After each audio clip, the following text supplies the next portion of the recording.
राधे राधे दोस्तों। कैसे हैं आप? आशा है अच्छे होंगे। फालतू बकवास ना करके हम अपने टॉपिक पर आते हैं। तो ये हमारी प्लेलिस्ट का पार्ट 2 है, जिसमें हम जानेंगे कि ट्रेडिंग कितने प्रकार की होती है।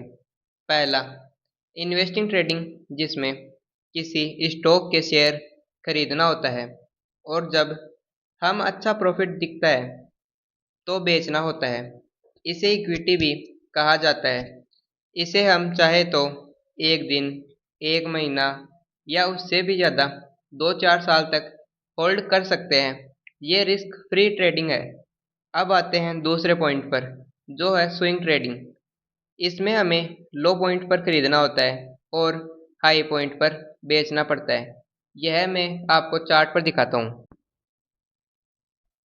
तो दोस्तों, ये है लो पॉइंट। और मान लीजिए हमने यहाँ पर एंट्री ली और अपना टारगेट हाई तक रखा। इसे ही कहते हैं स्विंग कैप्चर करना। और अब आते हैं हम तीसरे पे, इंट्राडे ट्रेडिंग पर, जिसमें हमें एक दिन का समय ही मिलता है। आज खरीदा तो आज ही बेचना पड़ेगा। ये तो हो गई कि नहीं कंपनी के शेयर खरीदना बिक्री की बातें।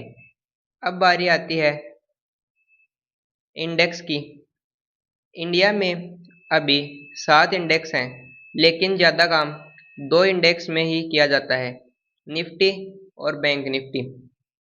इनमें दो प्रकार से काम किया जाता है, फ्यूचर और ऑप्शन। फ्यूचर में कम से कम 1 लाख रुपए की ज़रूरत पड़ती है, लेकिन ऑप्शन में 15 से 20 हज़ार में काम चल जाता है।